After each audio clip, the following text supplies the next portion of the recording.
उस संगठन के 36 आदमी मुझे पकड़कर अंदर कमरे में ले गए। घबराहट के मारे मेरी जान निकली जा रही थी और अब मुझे समझ आ चुका था कि मेरा क्या हश्र होने वाला है। उसके बाद उन सभी 36 ने मेरे साथ जो किया, मेरी हालत खराब हो चुकी थी, लेकिन उन्हें मुझ पर जरा सा भी तरस नहीं आ रहा था। वह सब एक साथ ही। मेरा नाम श्वेता है। मैं बहुत ही खूबसूरत लड़की हूँ। दोस्तों, आज जो मैं आपको अपनी कहानी सुनाने जा रही हूँ, उसे सुनकर आपके रोंगटे खड़े हो जाएंगे। मैं अपने माँ बाप के साथ शहर में रहती थी, लेकिन मेरे घर की आर्थिक स्थिति कभी भी ठीक नहीं रही। पहले तो पापा शहर में ही रिक्शा चलाकर जैसे तैसे हमारे घर को चला रहे थे, लेकिन जैसे जैसे मैं बड़ी हो रही थी, मेरी पढ़ाई का खर्चा काफ़ी बढ़ रहा था, जिस वजह से पापा बहुत ज़्यादा टेंशन में रहने लगे। इधर माँ तो हमेशा से ही पापा से यही कहती रहती थी कि लड़कियों को ज़्यादा पढ़ाना लिखाना नहीं चाहिए, नहीं तो उनकी शादी में बहुत दिक्कत आती है। लेकिन मैंने बचपन से देखा था कि मेरी माँ मेरे साथ अच्छा व्यवहार नहीं करती थी। वह मेरी पढ़ाई के खिलाफ थी। इसके साथ साथ वह मुझे हर वक्त घर के कामों में ही लगाए रहती थी, जबकि पापा उन्हें कई बार डांटा करते थे कि घर के काम की सारी जिम्मेदारी वह मेरे ऊपर ना डाला करें और मुझे पढ़ने लिखने का समय दिया करें।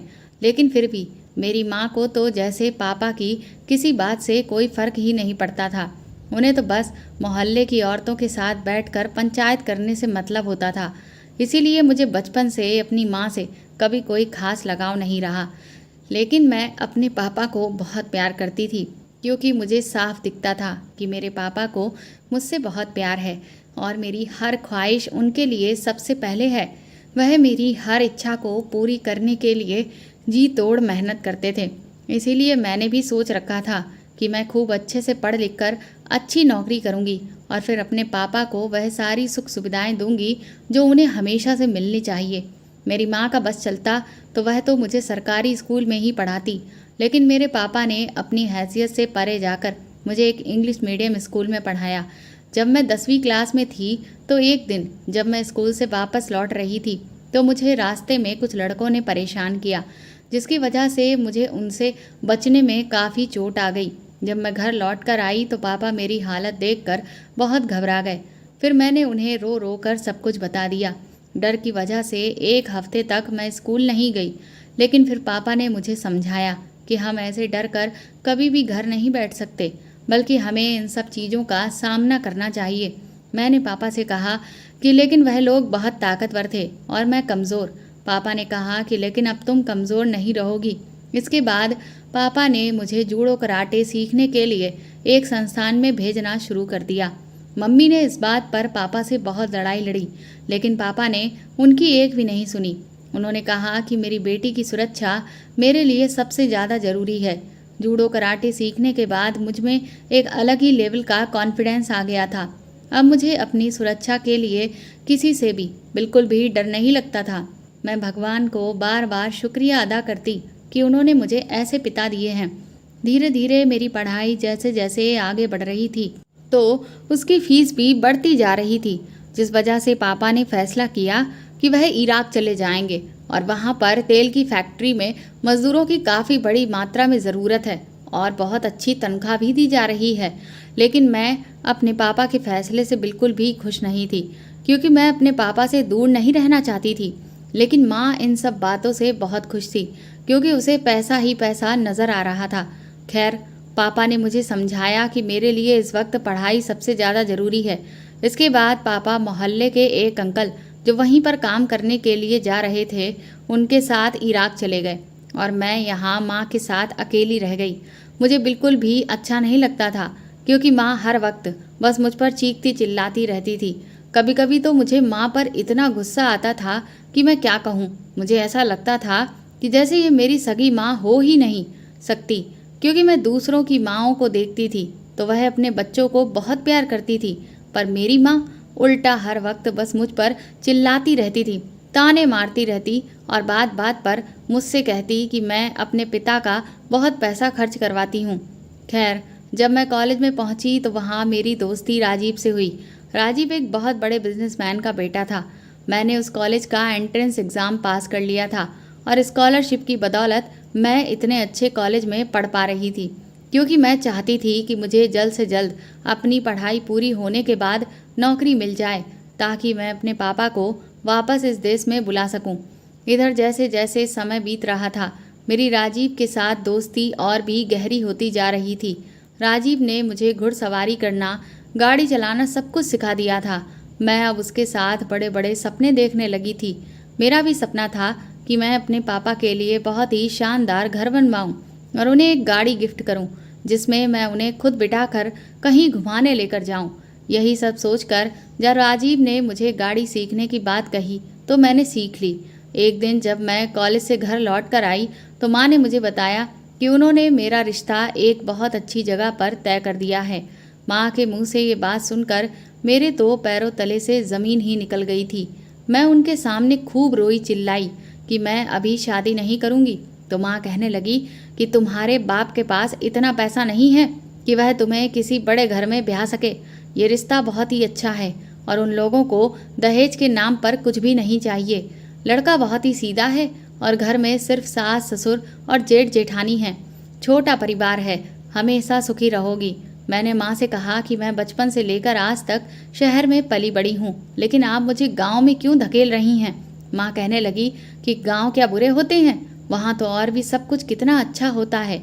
और फिर तुम्हें लड़के से मतलब है या फिर शहर या गांव से। मैंने माँ को बहुत मना किया, लेकिन वह मानने को बिल्कुल तैयार ही नहीं थी।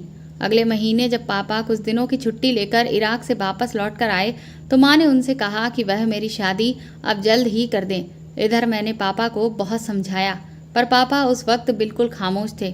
मैंने पापा से कहा कि मैं गांव में शादी नहीं कर सकती।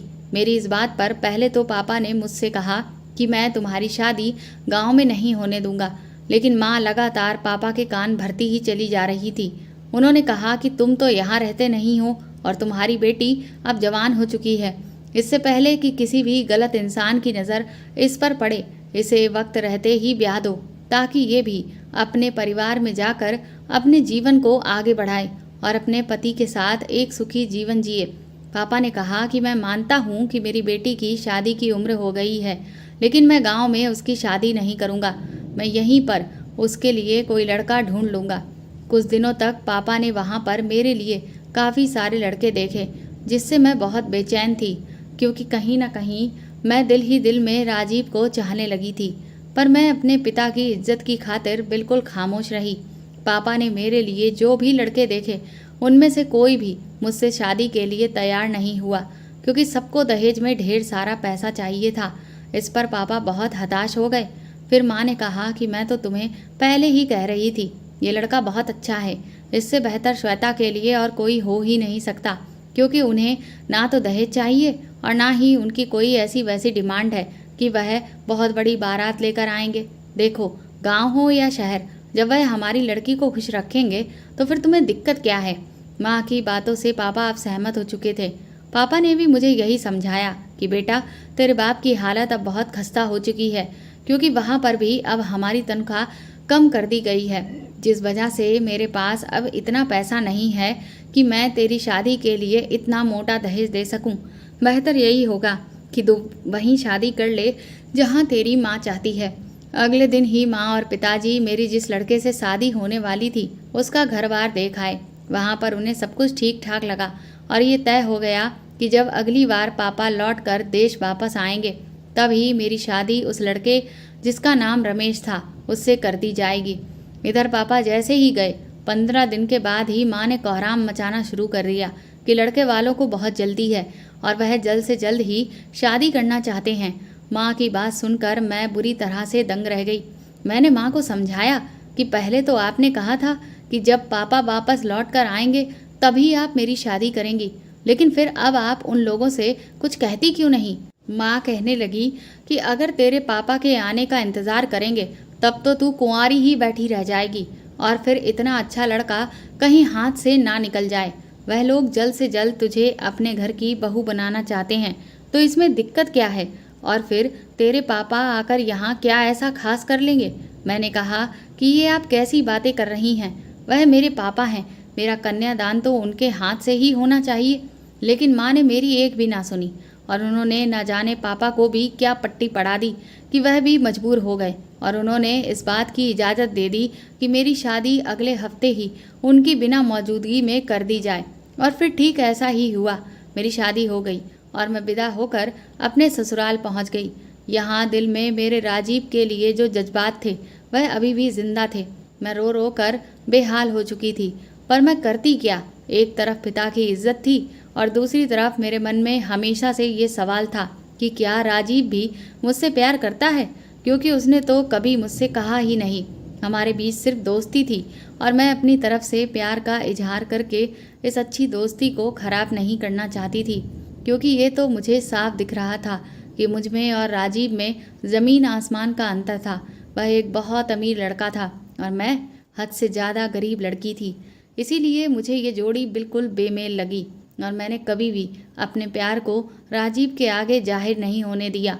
खैर, मैं जब अपने ससुराल पहुंची तो मेरा वहां पर अच्छे से स्वागत हुआ। मैंने सोचा कि शायद मेरा पति वैसा हो जैसा मैं चाहती हूँ, लेकिन मेरी बुरी किस्मत, पहली रात को मेरे पति ने मेरा वह हाल किया जो कोई जानवर भी किसी का ना करे। उसे तो मुझ पर जरा सा भी तरस नहीं आया। ऐसा लग रहा था कि जैसे ना जाने वह कितने दिनों का भूखा बैठा हो। उसे मेरे किसी भी दर्द और तकलीफ से मतलब नहीं था। सुबह जब मैं उठी तो मुझसे ठीक से चला भी नहीं जा रहा था। दिन यूं ही बीतने लगे और मैंने ये अच्छे से समझ लिया था कि मेरे पति को वैसे तो मुझसे कोई भी लेना देना नहीं था, लेकिन बस उसे सिर्फ अपना वही मतलब मुझसे निकालना था, जिस वजह से धीरे धीरे मेरी तबीयत खराब रहने लगी। लेकिन मेरे ससुराल में किसी को भी मेरी तबीयत से कोई फ़र्क नहीं पड़ता था। वहाँ तो सबको बस ये था कि घर का सारा काम समय पर हो जाना चाहिए। इधर मेरा जेठ भी मुझ पर गलत नज़र रख रहा था, जिस वजह से मुझे उस पर बहुत गुस्सा आता था। एक दो बार जब मैंने अपने पति को इस बारे में बताने की कोशिश की तो उसने मेरा मुंह बंद करवा दिया। फिर मुझे अच्छे से समझ आ चुका था कि मेरे पति को मेरी इज्जत की कोई भी परवाह नहीं है। धीरे धीरे मेरे ससुराल वालों की पूरी सच्चाई मेरे सामने खुलने लगी थी। दरअसल मेरा पति एक चरित्रहीन इंसान था। उसके गांव की कई सारी लड़कियों के साथ रिश्ते थे। इसके बारे में गांव वाले और इन लोगों के सभी रिश्तेदार जान चुके थे। इसीलिए मेरे पति की कहीं भी शादी ही नहीं हो रही थी। लेकिन मेरी माँ ने उल्टा इन लोगों से पैसे लेकर मेरी शादी मेरे पति रमेश से करवा दी थी। मुझे अब अपनी माँ से नफरत होने लगी थी। ऐसी माँ मैं कभी किसी की भी नहीं देखी थी जो अपनी ही बेटी की दुनिया उजाड़ कर रख दे। मेरा पति कोई काम धाम नहीं करता था, बस दिन भर फ़ोन पर लगा रहता और ना जाने किन किन लड़कियों से बात करता रहता। मैंने जब एक दो बार घर में इस बात की शिकायत की तो मेरे सास ससुर ने उल्टा मेरे मुंह पर थप्पड़ जड़ के मेरा मुंह बंद कर दिया और मुझसे कहा कि आदमी ऐसे ही होते हैं, औरतों को सब कुछ चुपचाप बर्दाश्त करना चाहिए क्योंकि यही उनका काम है। मुझे अपनी ज़िंदगी किसी नरक से कम नहीं लग रही थी। मुझे यही लग रहा था कि मैं जो अपने पिता की खातिर इतना पढ़ी लिखी, मेरी पढ़ाई के लिए मेरे पापा ने क्या कुछ नहीं किया, आज वह कहाँ हैं। बस ऐसे वाहियात लोगों का चूल्हा चौका छौंक रही है। कहाँ तो मेरे ये सपने थे कि मैं अपना खुद का घर बनवाऊंगी और अपने पिता को एक अच्छी गाड़ी गिफ्ट करूंगी, लेकिन आज मैं गांव की उन लड़कियों की तरह थी जिन्हें उनके परिवार वाले कभी स्कूल का मुंह तक नहीं देखने देते हैं और बस उनकी बिना मर्जी के शादी में उन्हें झोंक देते हैं। और वह वहाँ भी अपने पति से दिन रात मार खाती हैं और उनकी सेवा में लगी रहती हैं। इधर मेरे पापा से मेरी बहुत दिनों से बात नहीं हो पाई थी, जिस वजह से मैं बहुत परेशान रहती थी। मैंने जैसे तैसे लड़ झगड़ कर अपने ससुराल वालों से अपने मायके जाने की 2 दिन की इजाज़त ले ली और मेरा पति मुझे मेरे मायके छोड़ आया। मैं घर के अंदर जा ही रही थी कि तभी मेरी नज़र घर के बाहर खड़ी एक चमचमाती गाड़ी पर पड़ी। मैं ये देखकर हैरान रह गई कि मेरे घर आखिर ऐसा कौन आया है जिसके पास इतनी बड़ी गाड़ी है। मैं जैसे ही दरवाजे के पास पहुंची तो देखा कि दरवाज़ा तो अंदर से खुला हुआ था, इसलिए मैं चुपचाप आगे बढ़ती चली गई। थोड़ा आगे बढ़ी तो मुझे अंदर से माँ के और किसी आदमी के ज़ोर ज़ोर से हंसने की आवाज़ें आ रही थीं। मैंने कमरे में झांक कर देखा तो मुझे वह नज़ारा देखने को मिला जिसकी कल्पना मैंने सपने में भी नहीं की थी। मेरी माँ उस आदमी के साथ ऐसे थी जिसे मैं देखकर शर्म से पानी पानी हो गई। मुझे बहुत रोना आ रहा था। मेरी माँ एक बदकिरदार औरत थी। मुझे अभी भी अपनी आंखों पर यकीन नहीं आ रहा था। मैं तुरंत ही वहीं बैठकर अपना मुंह दबाकर रोने लगी। जब वह अपनी ख्वाहिशों को अंजाम दे चुके थे तो वह लोग आपस में बातें करने लगे। वह आदमी मेरी माँ से बोला कि तुम तो वाकई में बहुत दिमाग वाली हो, तुमने बड़े ही आराम से अपनी बेटी से छुटकारा पा लिया। इस पर मेरी माँ कहने लगी, काहे की बेटी, मैं उसकी कोई सगी माँ नहीं हूँ, मैं तो सौतेली माँ हूँ। मैंने उसके बाप से सिर्फ इसलिए शादी की थी ताकि मैं एक आलीशान जिंदगी जी सकूं, लेकिन उसका बाप तो बस अपनी सारी कमाई अपनी लड़की पर ही लुटाता रहता था। मैंने तो ना जाने कितनी बार कोशिश की कि उस लड़की को अपने रास्ते से हटा दूं, लेकिन अब जाकर इतने सालों बाद मुझे उस लड़की से छुटकारा मिला है। और देखो, छुटकारा भी ऐसा मिला कि मुझे उसके बदले में ढेर सारे पैसे मिले। वह आदमी कहने लगा कि और तुम्हारा पति, वह अगर वहाँ इराक से यहाँ वापस आ गया तो फिर हम दोनों कैसे मिल पाएंगे। इस पर माँ कहने लगी कि उसकी भी अब फिक्र करने की कोई ज़रूरत नहीं है, क्योंकि मेरा ये काम तो ऊपर वाले ने अपने आप ही आसान कर दिया है। इसके बाद वह दोनों ठहाका मारकर हंसने लगे, लेकिन मुझे माँ की कोई भी बात समझ में नहीं आ रही थी कि वह इस तरह से क्यों कह रही थी। मुझे किसी गड़बड़ का अंदेशा होने लगा कि कहीं मेरे पिता को कुछ हो तो नहीं गया है, कहीं मेरी सौतेली माँ ने मेरे पिता के साथ कुछ ऐसा तो नहीं कर दिया। इस सब से मैं बुरी तरह से हड़बड़ा गई, क्योंकि मेरे लिए तो मेरे जीने की वजह सिर्फ मेरे पिता ही बचे थे।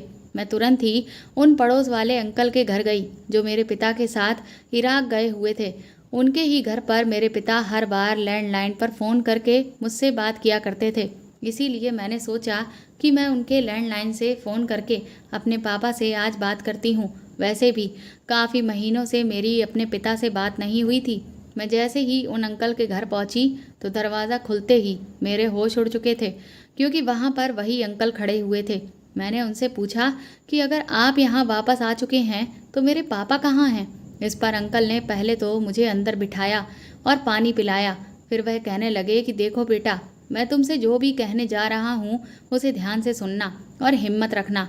दरअसल कुछ महीनों पहले हम लोग इराक की फैक्ट्री में काम कर रहे थे कि तभी वहां पर एक संगठन ने हमला कर दिया। वह लोग उस तेल की फैक्ट्री पर अपना कब्जा करना चाहते थे, जिस वजह से वह बुरी तरह से लड़ाई झगड़ा करने लगे थे।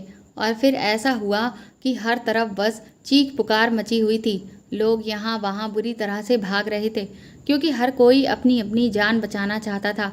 इसी भगदड़ में मैं और तुम्हारे पापा अलग हो गए। मैं तो वहाँ से जैसे तैसे बचकर वापस अपने देश लौट आया, क्योंकि अब वहाँ जाने का मतलब ये था कि अपनी मौत को खुद ही दावत देना। लेकिन तुम्हारे पापा उस भगदड़ में कहाँ गए, किधर चले गए, मुझे आज तक नहीं पता। मुझे तो यही लगा था कि जैसे मैं वापस लौट आया हूँ तुम्हारे पापा भी वापस आ जाएंगे, लेकिन वह इतने महीने बीतने के बाद आज तक वापस लौट कर नहीं आए। अब मुझे नहीं पता कि तुम्हारे पापा जिंदा भी हैं या नहीं। अंकल के मुंह से ये बात सुनकर मेरे पैरों तले से ज़मीन निकल गई थी। मैं फूट फूट कर रोने लगी। अंकल कहने लगे कि श्वेता बेटा, हिम्मत रखो, हो सकता है तुम्हारे पापा वहीं हों, लेकिन वह किसी मुसीबत में फंसे हों और यहाँ आने की कोशिश कर रहे हों। मैंने अंकल से कहा कि लेकिन अगर ऐसा है तो फिर अब मुझे कैसे पता चलेगा कि मेरे पापा सही सलामत हैं भी या नहीं। इस पर अंकल ने कहा कि तुम्हें भारतीय दूतावास में जाकर इस बारे में पता करना चाहिए, वहीं पर जाकर तुम्हें इस सब की जानकारी हासिल होगी। मैं उसी दिन तुरंत ही भारतीय दूतावास के लिए निकल गई और जब वहां जाकर मैंने हालात देखे तो मैं तो दंग रह गई थी। वहां मुझसे भी पहले कई सारे लोग अपने परिवार के सदस्यों के लिए शिकायत लेकर बैठे हुए थे, लेकिन वहां का तो हाल इतना बुरा था कि कोई किसी की बात सुनने को तैयार ही नहीं था। सब अपने अपने में लगे हुए थे, लेकिन मैं ये सब बर्दाश्त नहीं कर सकती थी। इसीलिए जब वह लोग मुझे वहाँ के ऑफिसर से मिलने से रोकने लगे तो मैं बुरी तरह से झगड़ा करने लगी और झगड़ा करते हुए मैं उनके कैबिन में पहुँच गई। इस पर वह लोग मुझ पर चिल्लाने लगे। उस ऑफिसर ने कहा कि मुझे तुम लोगों की शिकायतें सुनने के अलावा और भी हजारों काम होते हैं। मैं इतना मुफ्त नहीं बैठा हूँ कि तुम लोगों के सदस्यों को ढूंढने के लिए वहाँ से पल पल की जानकारी निकाल सकूँ। मैंने तुम लोगों से पहले ही कहा है कि अभी वहाँ पर जो हालात हैं उनकी वजह से वहाँ की कोई जानकारी हमें ठीक से नहीं मिल पा रही है, क्योंकि वहाँ बहुत ज़्यादा दंगा फसाद फैला हुआ है। उन आतंक के रखवालों ने वहाँ जो कोहराम मचाया हुआ है उसके बीच से किसी को भी निकाल कर लाना हमारे लिए बहुत मुश्किल काम है। इस सब में वक्त लगेगा। मैंने उनसे कहा कि आपके लिए ये सब कहना बहुत आसान है, क्योंकि आपके परिवार का सदस्य तो गायब नहीं है, लेकिन आप हमसे पूछिए कि हम लोगों के दिलों पर क्या बीत रही है। इस पर वह ऑफिसर मुझसे कहने लगा कि अगर इतनी ही चिंता हो रही है तो फिर खुद चली जाओ और खुद ही जाकर वहाँ से अपने सदस्य को वापस ले आओ। तब तुम्हें पता चलेगा कि ये सब काम करना हमारे लिए कितना मुश्किल होता है। उसकी इस बात ने मुझे सुन्न करके रख दिया था। मैं वहाँ से बाहर निकल आई। अब मुझे कुछ भी समझ में नहीं आ रहा था। मेरी आंखों के सामने बार बार मेरे पिता का चेहरा, मेरी सौतेली माँ, उसका वह आशिक और वह ऑफिसर सब एक साथ घूम रहे थे। मैं यही सोच रही थी कि ये दुनिया कितनी जालिम है। मेरे हर रिश्ते ने मुझे धोखा दे दिया था। इस दुनिया में कोई ऐसा रिश्ता नहीं था जिसे मैं अपना कह सकती थी, जो मुझे प्यार देता, मुझसे अपनापन जताता।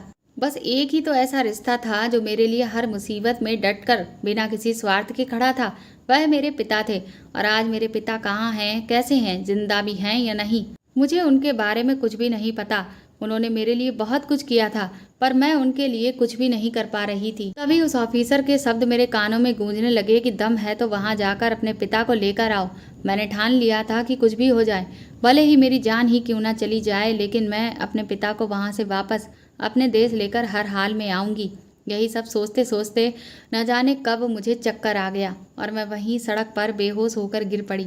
और जब मुझे होश आया तो मेरी आंख एक बहुत ही शानदार कमरे में खुली। वहाँ पर पहले तो मुझे जब कोई नज़र नहीं आया तो मैं बुरी तरह से घबरा गई, लेकिन जब मैंने इधर उधर देख रही थी कि तभी मेरे सामने से जो शख्स चलकर आया, उसे देखकर मेरे तो होश ही उड़ चुके थे, क्योंकि वह इंसान और कोई नहीं बल्कि राजीव था। राजीव ने तुरंत ही मुझे आराम से बिठाया और उसने मुझे बताया कि मैं उसे सड़क पर बेहोश पड़ी हुई मिली थी। वह कहने लगा कि वह तो अच्छा हुआ कि मैं तुम्हें देख लिया, वरना न जाने क्या होता।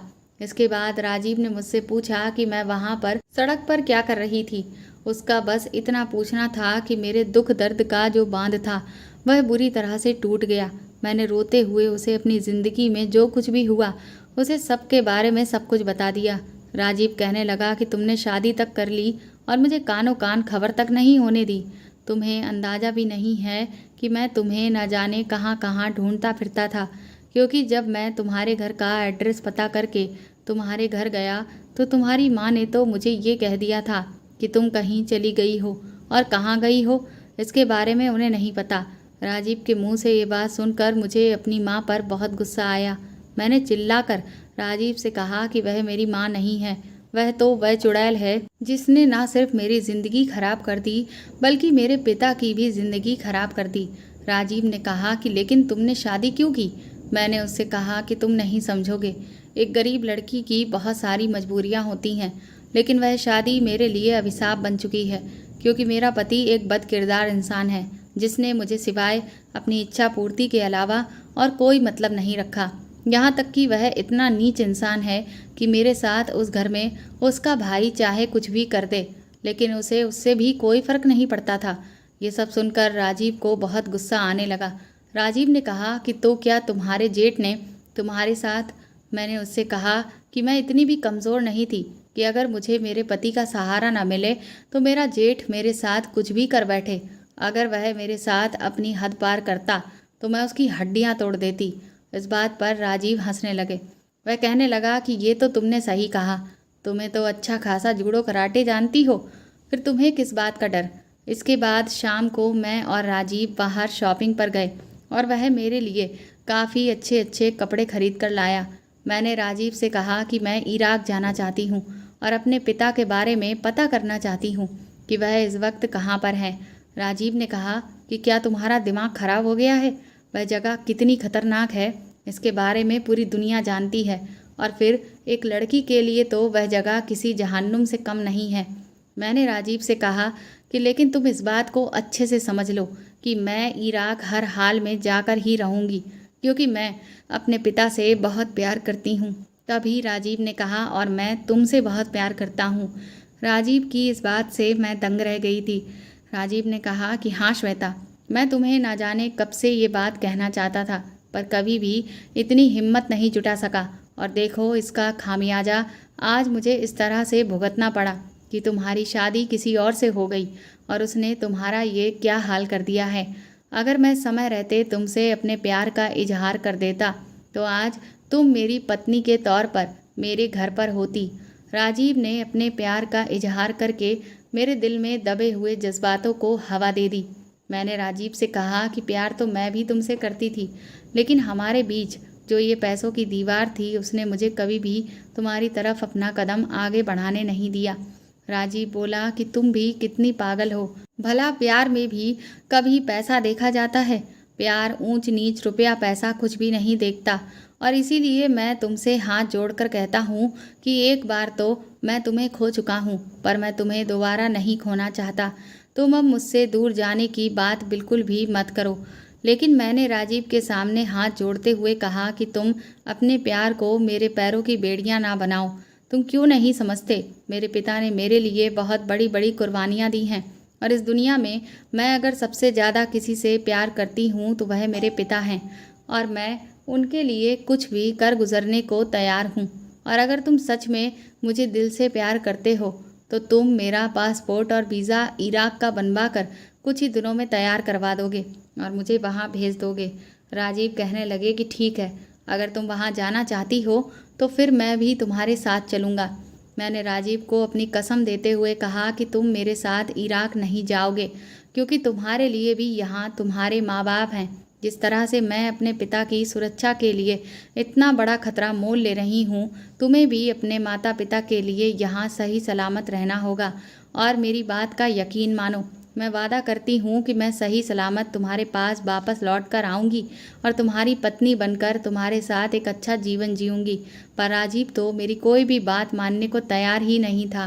लेकिन फिर जैसे तैसे मैंने अपने प्यार की दुहाई देकर उसे इस बात के लिए राजी कर लिया। तकरीबन 1.5 महीने के बाद मेरा पासपोर्ट और वीज़ा आ चुका था और मैं इराक के लिए रवाना हो गई। इराक में मेरे पापा जिस फैक्ट्री में काम करते थे, वहाँ का एड्रेस मैंने पापा के जो दोस्त उनके साथ इराक में थे उनसे पहले ही ले लिया था। वहाँ से मैं सीधा उस फैक्ट्री की तरफ गई। मुझे लगा कि हो सकता है वहाँ पर पता करने से मुझे अपने पिता के बारे में कोई जानकारी मिल जाए। लेकिन जब मैं वहाँ पहुँची तो वहाँ पर सब कुछ बर्बाद हो चुका था।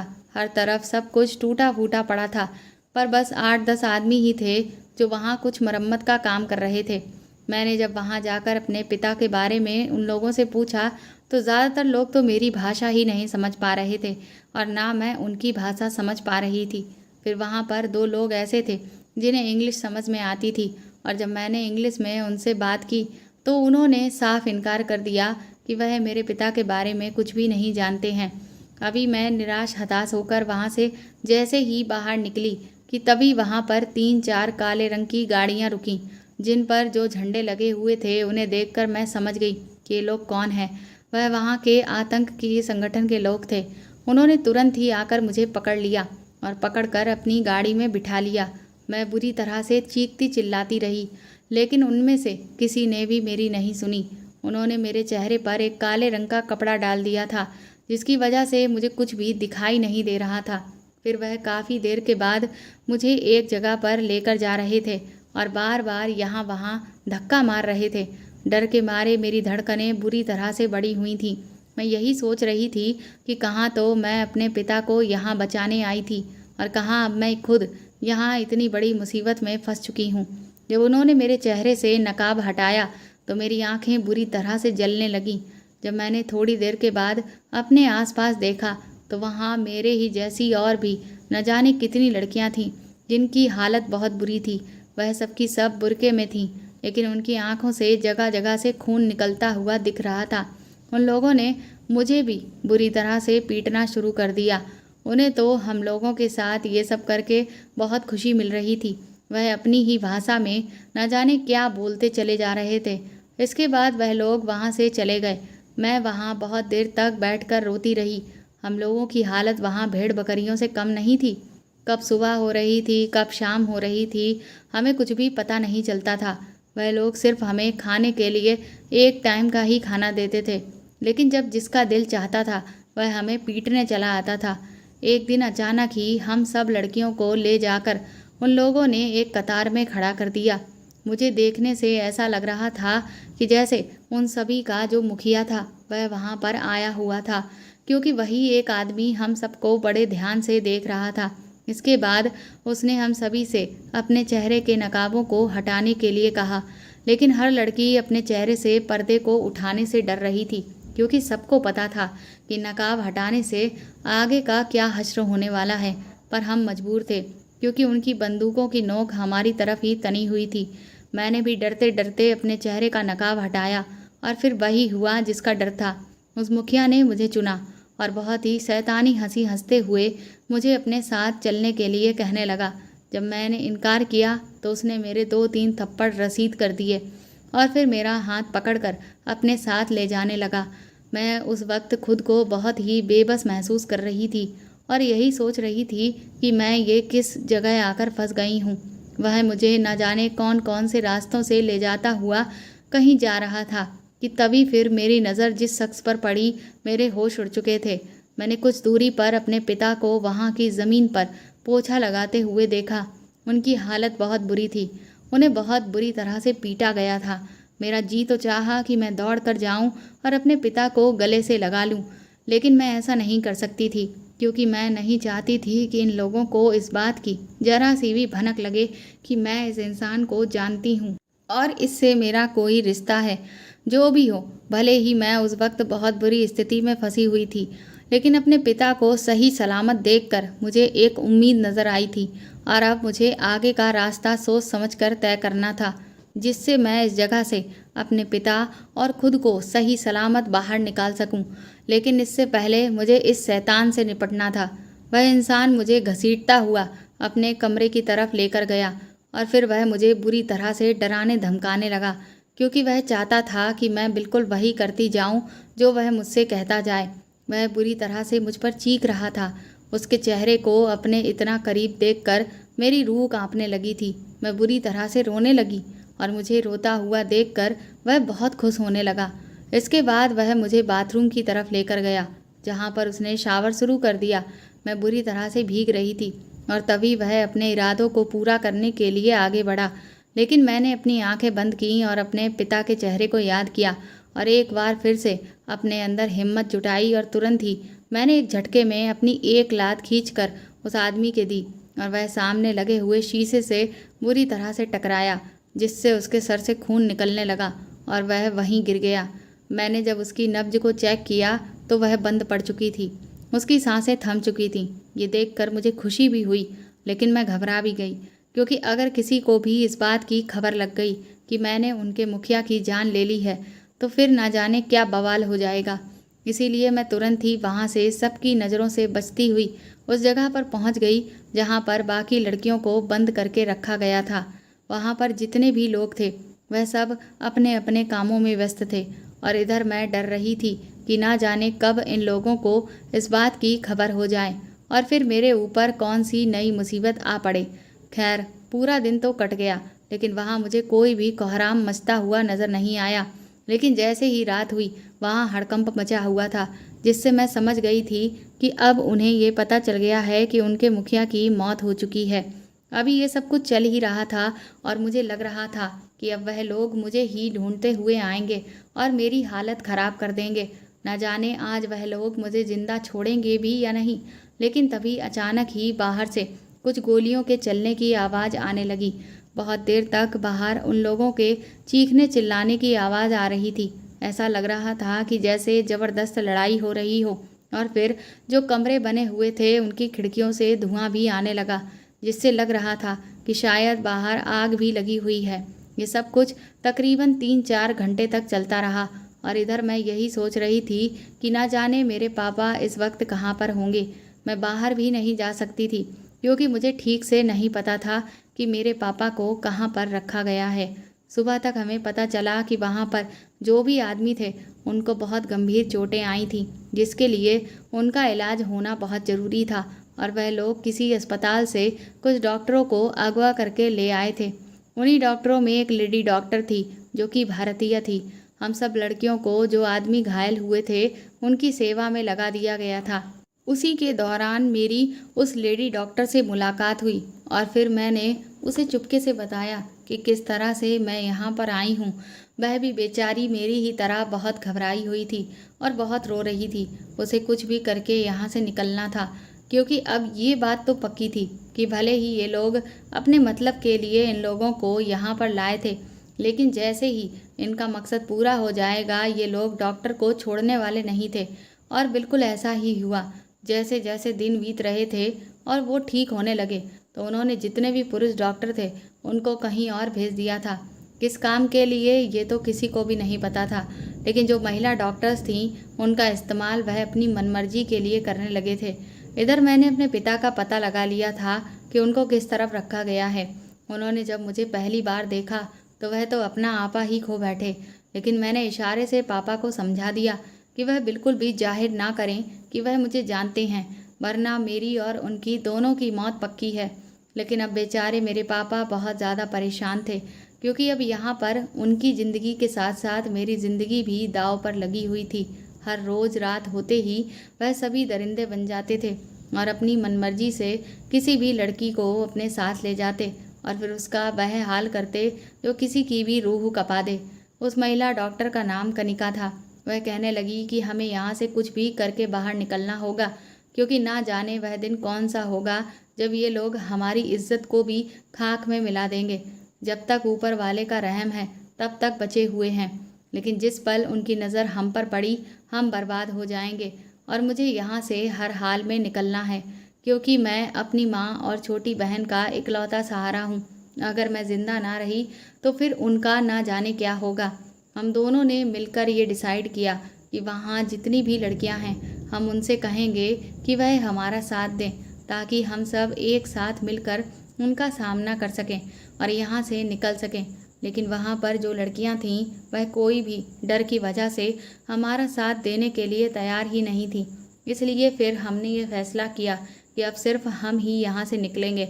लेकिन आखिर कैसे, क्योंकि जो मेन गेट था वहाँ पर सख्त पहरा रहता था और बाकी जगह पर भी सारे आदमी फैले हुए थे। कनिका ने कहा कि अगर कुछ ऐसा हो जाए कि ये सारे आदमी बीमार पड़ जाएं, तो उनकी ताकत बिल्कुल कमज़ोर पड़ जाएगी और फिर हमें यहाँ से निकलने का मौका आराम से मिल जाएगा। मुझे इसका ये आइडिया अच्छा लगा, लेकिन आखिर ऐसा होता कैसे? बहुत देर सोचने के बाद कनिका को याद आया कि जब वह इन लोगों का इलाज कर रही थी तब उसने उनके ड्रग स्टोर में एक ऐसी दवा देखी थी जिसकी मात्रा अगर खाने में ज़्यादा मिला दी जाए तो सभी का पेट खराब हो जाता था। ये एक बहुत ही अच्छा तरीका था, लेकिन अब मुद्दा ये था कि उनके खाने में ये दवाई मिलाता कौन। आधी रात के वक्त मैं उन लोगों से छुपकर जैसे तैसे अपने पापा से मिलने के लिए गई। मेरे पापा मुझे देखते ही बुरी तरह से रोने लगे और कहने लगे कि बेटी तुम यहाँ पर क्यों आई? तुम्हें नहीं पता कि मुझे बचाने के चक्कर में तुमने अपनी जान दांव पर लगा दी है। मैंने पापा से कहा कि जब आप ही नहीं बचते तो मैं भी जिंदा रहकर क्या करूँगी, इसीलिए मैं आपको यहाँ बचाने के लिए आ गई। मेरे पास पापा से बात करने का बहुत ज़्यादा वक्त नहीं था, क्योंकि कभी भी कोई भी पहरेदार वहाँ पर आ सकता था।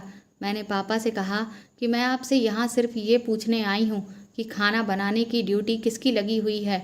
तो पापा ने बताया कि खाना बनाने की ड्यूटी उनके बगल वाले बैरक के 2 लोगों की है। फिर पापा ने पूछा कि लेकिन मैं इस सब के बारे में क्यों पूछ रही हूँ, तो मैंने उन्हें अपने प्लान के बारे में बताया। तो पापा ने कहा कि लेकिन उन लोगों को इस बात के लिए राज़ी करना बहुत ही मुश्किल है, क्योंकि यहाँ पर जो भी लोग हैं वह इनसे बहुत ज़्यादा डरते हैं, क्योंकि यह बहुत जालिम है। ये हम सब के साथ जानवरों की तरह व्यवहार करते हैं और इतनी तकलीफ़ देते हैं कि कोई भी इंसान उसे झेल नहीं पाता। ये बात तो सच थी कि ये लोग इंसान की शक्ल में जानवर थे, लेकिन पापा की इस बात से मैं बहुत निराश हो गई। अब मुझे समझ नहीं आ रहा था कि अब ये प्लान सक्सेसफुल कैसे होगा। मैं वहाँ से उठकर जाने लगी तो पापा कहने लगे कि लेकिन तुम्हारा ये काम मैं कर सकता हूँ।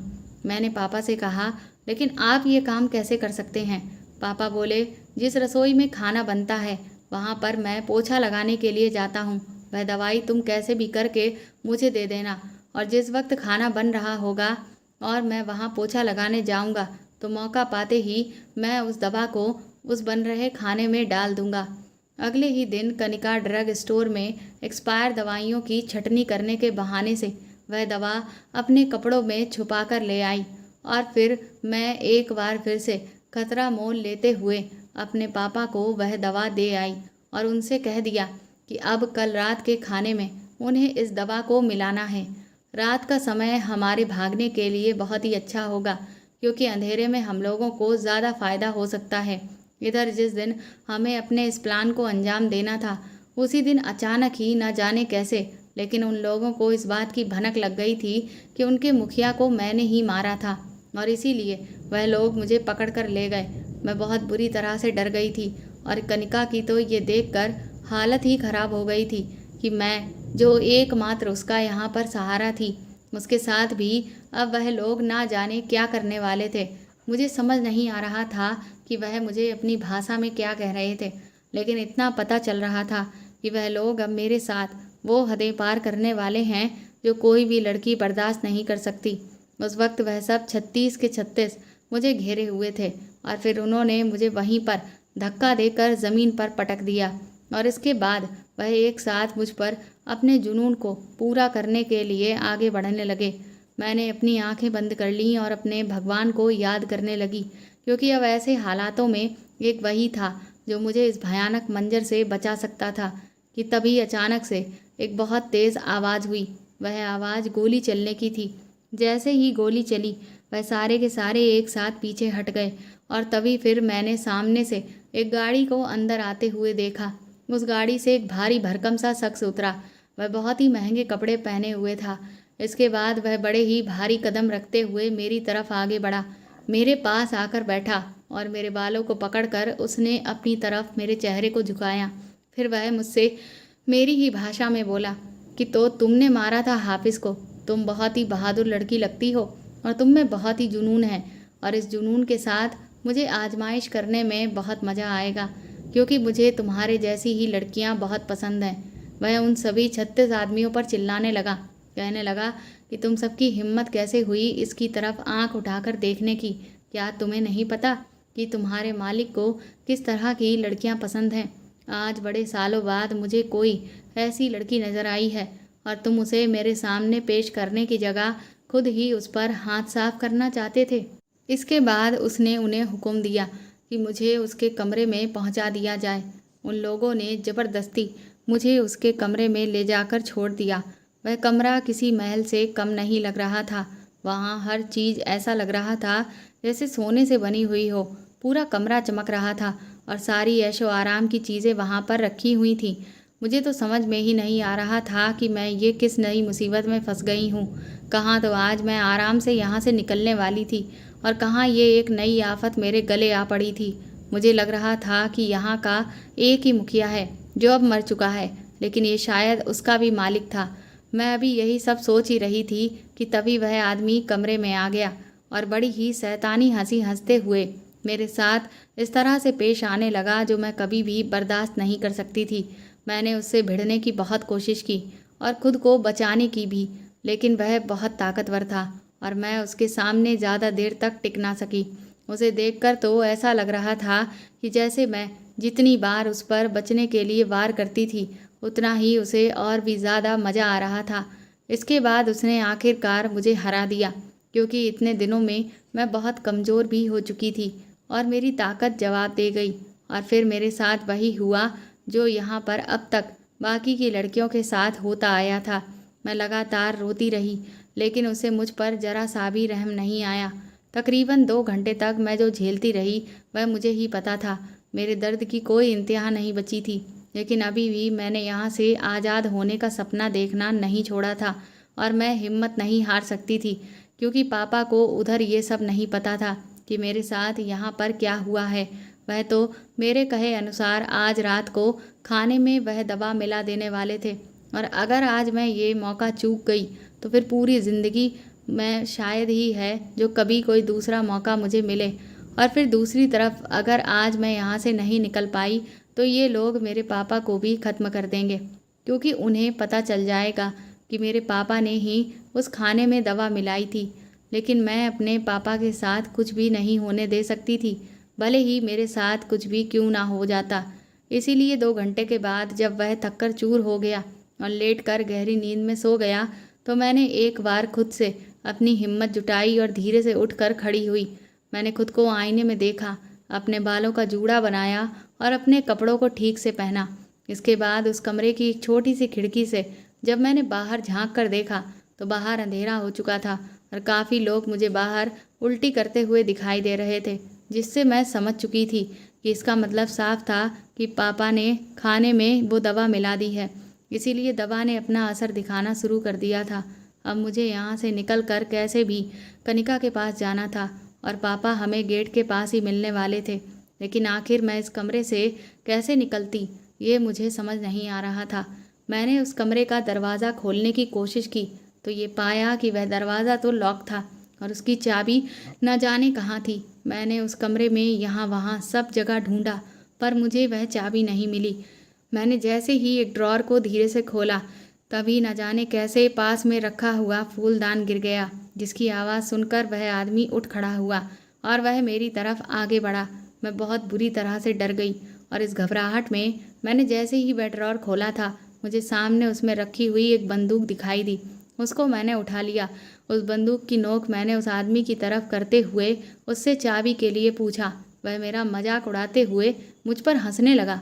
वह मुझसे बिल्कुल डर ही नहीं रहा था, इसीलिए हिम्मत करके मैंने उसके कंधे पर गोली चला दी और जब वह घायल हुआ तो वह बुरी तरह से तड़पने लगा और तब जाकर उसके मन में मेरे लिए थोड़ा सा डर बैठा, क्योंकि उसे अभी तक यही लग रहा था कि मैं शायद ही है जो उस पर गोली चला पाऊँ। फिर मैंने उससे ही दरवाजे को खुलवाया और उसके दोनों हाथों को एक कपड़े से अच्छे से बांध दिया और उसकी गर्दन को कस के पकड़ लिया। इसके बाद उसकी पीठ पर बंदूक की नोक रखी। मैं उसे आगे बढ़ाती हुई ले जा रही थी। वैसे तो जिस एरिया से मैं जा रही थी वहाँ पर बहुत सारे आदमी पहरा देते रहते थे, लेकिन क्योंकि अब ज़्यादातर का हाल ख़राब हो चुका था इसीलिए वहाँ कोई नहीं था। मैं जैसे ही अगले मोड़ से मुड़ी मुझे कनिका दिखाई दी। वह शायद मुझे ही ढूंढ रही थी। उसने जैसे ही देखा कि मैंने उस आदमी का ये हाल कर दिया वह पहले तो घबरा गई। फिर मैंने उससे कहा कि अब डरने की कोई ज़रूरत नहीं है, अब या तो यहाँ से बचकर निकलेंगे या फिर आज हम अपनी मौत को गले लगा लेंगे। उसके बाद मैं उस आदमी को घसीटते हुए अपने साथ बाहर की तरफ ले गई और वहीं पर मुझे पापा पोछा लगाते हुए दिखे। वह हम लोगों का ही इंतज़ार कर रहे थे कि तभी सामने से कुछ पहरेदार बंदूक लेकर हमारे करीब आ गए। मैंने तुरंत ही उनको धमकाया कि अगर वह सामने से नहीं हटे तो मैं इसके सर को अभी उड़ा दूंगी। मेरी ये धमकी काम कर गई। वह लोग तुरंत ही पीछे हट गए, लेकिन कनिका कहने लगी कि अब हम लोग यहाँ से जाएंगे कैसे? अगर हम पैदल यहाँ से रास्ता तय करेंगे तो किधर भागेंगे? मैंने कनिका से कहा कि तुम उसकी फ़िक्र मत करो, मुझे गाड़ी चलाना आता है। मेरी इस बात पर कनिका बहुत खुश हो गई और आज मुझे इस बात पर फ़क्र था कि मैं जिसे चाहती थी उसने मुझे गाड़ी चलाना सिखाकर मुझ पर बहुत बड़ा एहसान किया था। मैंने तुरंत ही पापा को गाड़ी में बैठने को बोला और उस आदमी को भी एक साइड बिठाकर कनिका को मैंने बंदूक थमाई और कहा कि इसकी गर्दन बिल्कुल मत छोड़ना और कनपट्टी पर बंदूक रखे ही रहना। कनिका ने ठीक वैसा ही किया और मैं तुरंत ही दूसरी तरफ से गाड़ी में बैठ गई और पूरी फुल स्पीड से मैंने वहाँ से गाड़ी को दौड़ा दिया। मेरे वहाँ से निकलते ही उन लोगों ने मेरा पीछा करना शुरू कर दिया, लेकिन मैंने गाड़ी को कहीं भी नहीं रोका। कनिका को वहाँ के रास्तों के बारे में पहले से ही पता था, क्योंकि वह वहाँ 2 साल से नौकरी कर रही थी। कनिका ने मुझसे कहा कि यहाँ से कुवैत बॉर्डर काफ़ी पास में है, इसलिए हमें जल्द से जल्द वहाँ पहुँचना होगा और एक बार हम बॉर्डर के पास पहुँच गए तो फिर वहाँ की पुलिस से हम आराम से मदद ले सकते हैं। अभी हम ये सब सोच ही रहे थे कि तभी हमारी गाड़ी पर पीछे से गोलियों की बौछार होने लगी, जिससे गाड़ी का बैलेंस डगमगाने लगा। कुछ देर के लिए तो मुझे लगा कि अब शायद हम कभी भी जिंदा नहीं बचेंगे, लेकिन अपने पिता को जितनी बार मैं देख रही थी उतनी बार मेरा हौसला एक बार फिर से मजबूत होता जा रहा था। मैंने फैसला कर लिया था कि मैं कुछ भी करके अपने पिता को यहाँ से सही सलामत लेकर ही जाऊँगी। और फिर मैंने राजीव से भी वादा किया था कि मैं उसकी खातिर सही सलामत वापस लौटूंगी और मुझे अपना वादा हर हाल में निभाना था। मैंने तुरंत ही अपनी कोहनी उन लोगों का जो मालिक था उसकी नाक पर मारी, जिससे उसकी नाक टूट गई और वह वहीं पर बेहोश हो गया। इसके बाद कनिका से मैंने उस बंदूक को लिया और इधर गाड़ी की स्टीयरिंग संभालते हुए और भगवान का नाम लेते हुए मैंने उन लोगों की गाड़ी के पहिए पर निशाना साधा और निशाना बिल्कुल सही जगह पर लगा।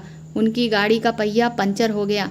इसके बाद मैंने दूसरे पहिए पर भी निशाना मारा और वह भी पंचर हो गया, जिसके बाद उनकी गाड़ी वहीं रुक गई। इस वक्त मैं, कनिका और पापा जितने खुश थे, इतनी खुशी तो शायद ही है हमें जीवन में कभी भी मिली हो। कुछ ही देर के बाद हम कुवैत बॉर्डर पहुंचे और फिर हमने वहां पर सब कुछ बता दिया। कनिका को उनकी भाषा आती थी और उसने अब तक हम पर जो भी बीती थी वह सबके बारे में बताया। इसके बाद वह हमें अपने साथ लेकर गए और वहाँ पर जो कैंप लगे थे वहाँ हमारे रुकने की व्यवस्था की। उन लोगों का जो मालिक था उसको पुलिस वालों ने अपने कब्जे में ले लिया। अगली सुबह उनका कोई बड़ा ऑफिसर आया और फिर उसने हमारे बारे में सारी जांच पड़ताल की और फिर कनिका ने मुझे बताया कि वह लोग भारत सरकार से हमारे बारे में बात कर रहे हैं। करीब 1 हफ्ते तक सारी जांच पड़ताल चलती रही और जब सब कुछ ठीक निकला तो फिर हमें उन लोगों ने भारत वापस भेज दिया। जिस वक्त मैं अपने देश वापस लौटी थी तब मुझे समझ आया कि सच में अपना देश कितना अच्छा और खुशहाल है। अपने देश का महत्व मुझे आज अच्छे से समझ आ गया था। इसके बाद मैं पापा को सीधे अपने साथ राजीव के घर लेकर गई। पहले तो पापा को कुछ भी समझ में नहीं आ रहा था कि मैं उनको ये कहाँ लेकर जा रही थी। फिर मैंने उन्हें माँ के बारे में सब कुछ बता दिया और मैंने उनसे ये भी कहा कि आपने आज तक मुझसे इतनी बड़ी सच्चाई छुपा कर रखी कि वह मेरी सौतेली माँ थी और इसीलिए मैं चुपचाप आज तक उसका हर जुल्म ये सोचकर बर्दाश्त करती रही थी कि वह तो मेरी माँ है और वह मेरे साथ जो भी कर रही है वह बुरा हो ही नहीं सकता।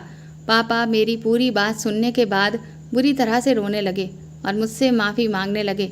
मैंने उनसे कहा कि अब हमें सब कुछ भूल जाना चाहिए और एक नई शुरुआत करनी चाहिए। इसके बाद मैंने राजीव के बारे में भी पापा को सब कुछ बता दिया। इधर राजीव ने मुझसे कहा कि उसने शादी की सारी तैयारियां कर ली हैं, पर मैंने राजीव से कहा कि अब मैं तुम्हारे काबिल नहीं बची हूँ, क्योंकि इराक में मेरे साथ जो हुआ है उसके बाद कोई भी इंसान मुझे नहीं अपनाएगा। राजीव ने मेरे दोनों हाथों को थामते हुए कहा कि मुझे इस सबसे कोई फ़र्क नहीं पड़ता, क्योंकि मैं तुमसे सच में प्यार करता हूँ और मेरी खुशी सिर्फ़ और सिर्फ तुम्हारे साथ ही है। मैंने उसे बहुत समझाया पर उसने मेरी एक भी नहीं मानी और फिर पापा के समझाने के बाद मैंने अपने पहले पति को तलाक दे दिया और फिर राजीव से शादी कर ली। आज मैं राजीव के साथ एक खुशहाल ज़िंदगी जी रही हूँ और पापा भी मेरे साथ रहते हैं। राजीव के कहने पर ही मैंने उसका बिज़नेस भी ज्वाइन कर लिया है और इधर मैं जो भी कमाई कर रही हूँ उससे पाई पाई जोड़कर मैंने अपने पापा के लिए घर बनवाने की तैयारी भी शुरू कर दी है। दोस्तों, आज के समय में चाहे लड़का हो या लड़की, सभी का पढ़ा लिखा होने के साथ साथ ये भी ज़रूरी है कि उन्हें हर तरह की स्किल्स आनी चाहिए, क्योंकि ना जाने कब कौन किस मुसीबत में पड़ जाए ये किसी को भी नहीं पता। इसीलिए हमें पढ़ाई को महत्व देने के साथ बाकी चीज़ों को भी सीखना चाहिए ताकि हम हर तरह से आत्मनिर्भर बन सकें। तो दोस्तों, उम्मीद करती हूँ कि आपको मेरे द्वारा लिखी हुई ये कहानी पसंद आई होगी। अगर आपको ये कहानी पसंद आई है तो इसे ज़्यादा से ज़्यादा शेयर और लाइक करके मेरे चैनल को प्लीज़ आप लोग सपोर्ट करिए। साथ ही अगर आप चाहें तो मुझे सुपर थैंक्स भी खरीद कर दे सकते हैं। सुपर थैंक्स का ऑप्शन आपको इस वीडियो के नीचे दिए हुए सभी ऑप्शंस में दिख जाएगा, जो कि हार्ट शेप में बने हुए डॉलर के साइन के तौर पर है। और अगर आप मेरे चैनल पर नए हैं तो सब्सक्राइब करके बेल आइकन को ज़रूर दबा दीजिएगा, ताकि आगे भी मैं आपको ऐसी ही अच्छी कहानियाँ सुनाती रहूँ। Thank you.